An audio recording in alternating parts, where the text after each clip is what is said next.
why do some of the tallest buildings in Hong Kong have giant holes in them? What if we told you that they were there on purpose? No, these holes aren't the result of errant asteroids that hurtled towards the Earth or some mathematical error on the part of the architects at the construction company. These sort of Swiss cheese skyscrapers were uniquely designed this way. And with that design comes some equally unique challenges. Today, we're looking at the cultural influence of these magnificent structures, and of course, the cost. Stick around, and you may just learn a whole lot of new information about Hong Kong's skyscrapers. To answer the question behind these holy buildings, we must first get to the bottom of an ancient Chinese tradition called feng shui. The words feng and shui translate to wind and water, and the concept first was introduced in the 9th century, as early as 960 BC. It was derived from a poem that pontificated on human life being deeply connected and flowing from the environment. It is a tradition rooted in spirituality and extends to all manner of living spaces, from how you position your bed and dresser around your apartment to how entire buildings and even skyscrapers are laid out. The goal is simple: if your surroundings are in harmony with nature, then you will keep spiritual forces calm and happy, and in turn, they will bring you good luck. Now, we aren't going to say whether this is true or not. After all, we all harbor our own superstitions no matter how silly they may seem. I mean, we still won't touch an Ouija board after seeing The Exorcist, even though, well, we know deep down that it's only a movie, and the board is only cardboard and plastic. But we will say that in Chinese tradition, spiritual energy is taken quite seriously. So seriously, in fact, that it influences the designs of the city's massive buildings, which brings us to the holes in skyscrapers. The holes are a result of the architects following feng shui principles, and they allow for spiritual energy to flow freely through the buildings. They are commonly known as dragon gates, and they allow for clear passage for dragon spirits traveling from the mountains down to the water. And dragons bring good fortune and represent wisdom, courage, and of course, prosperity.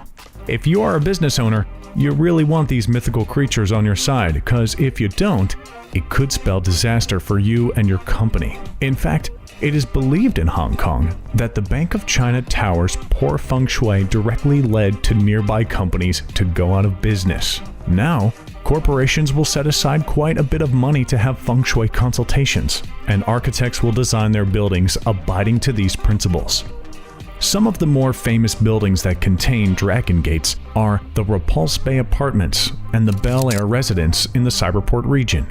But they can also be seen all over. The Larvoto is another residence building in the small island of Aplicao, and it's famous for its distinctive hollowed-out sky gardens. Now, you may be wondering, just what does it cost to build one of these fancy skyscrapers?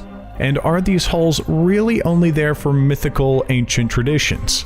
Certainly not everyone believes in spirits, so was there any challenge in getting these designs approved? Well, to answer that, we can look to the first building on our list, the Repulse Bay, which was built in 1986 over the Repulse Bay Hotel, a building which had been around since 1920 and was demolished in 1982. And this hotel was famous too, housing some of the biggest stars in Hollywood during its tenure, including Marlon Brando. But the newly fashioned, and not to mention completely see-through, luxury building, similarly named the Repulse Bay, cost $38 million, which today equates to over $90 million when adjusted for inflation. And yes, the design was met with shock and even a bit of disdain, mainly due to this new fancy building being erected right where a historic building used to stand. But putting a hole in the building was novel, new, weird, and the architects knew it. Martin Sawyer, who is a group director of properties, believes that this building was the first of its kind to sport the fancy hole design in Hong Kong. But here's the part that will really leave you scratching your head. The designers of this first building did not originally intend this hole as a spirit gate, or have it abide to any feng shui principles.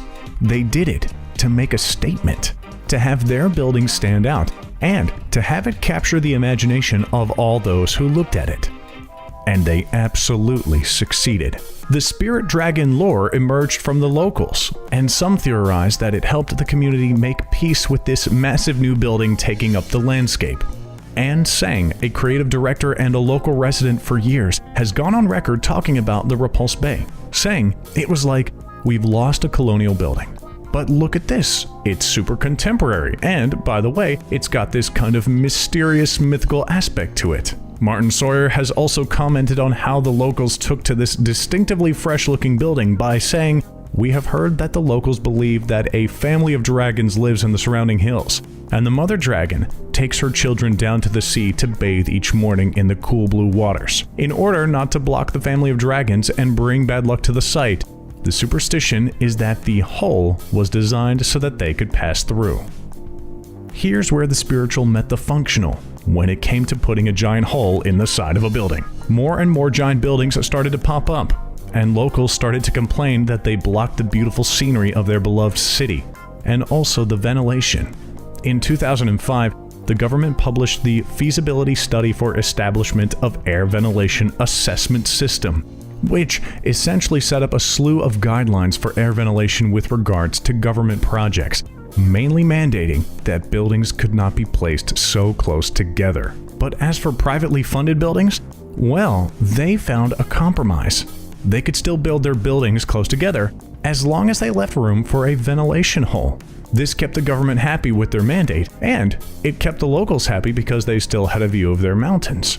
Oh, and it also kept the spiritual enthusiasts happy because dragons could safely traverse through their city.